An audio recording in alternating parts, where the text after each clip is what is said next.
Good morning all. જય સ્વામિનારાયણ, જય શ્રી કૃષ્ણ, જય માતાજી. Welcome to our new blog. સવારના વાગી ગયા છે 10 અને આપણે બધું કામકાજ કરીને ફ્રી થઈ ગયા છીએ અને હવે જઈએ છે શિવાનને લેવા. આજે ઘરે બનાવવાનો છે મઠ્ઠો દહીંમાંથી. તો આપણે ઘરે મઠ્ઠો બનાવવાનો છે એના માટે આ દહીં મોળું મેળવેલું હતું સાંજે. સવારે વહેલું બાંધી દીધું છે પાણી નીતરી જાય એટલે. તો જો આપણે મોળું દહીં મેળવેલું હતું એને એક બાઉલમાં કાઢી અને એમાં દળેલી ખાંડ એડ કરી અને વિસ્કરની મદદથી હલાવી લીધો છે. હવે આપણો શ્રીખંડ છે હવે તૈયાર. હવે ફ્રીઝરમાં મૂકી દઈશું. સાંજના વાગી ગયા છે 5 ને આ બાજુ ચા આપણી રેડી થાય છે ને હારોભાઈ બેસી ગયા જમવા. બપોરે ખાધું નથી એટલે ભૂખ લાગી. કે મારો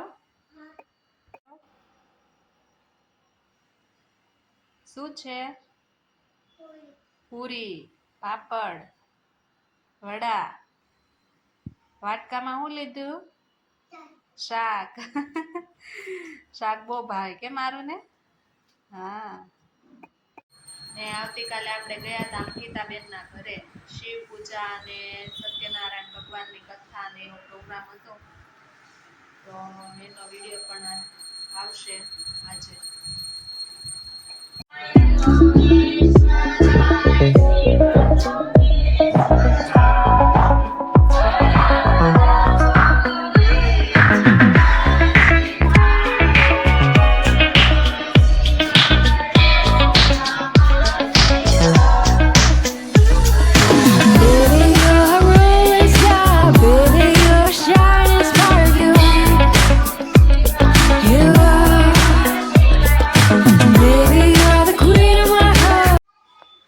રાતના વાગી ગયા છે 7 સાંજના.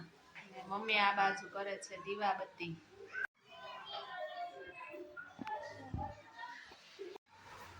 ને આજે છે શ્રાવણ મહિનાનો છેલ્લો સોમવાર અને સોમવતી અમાસ.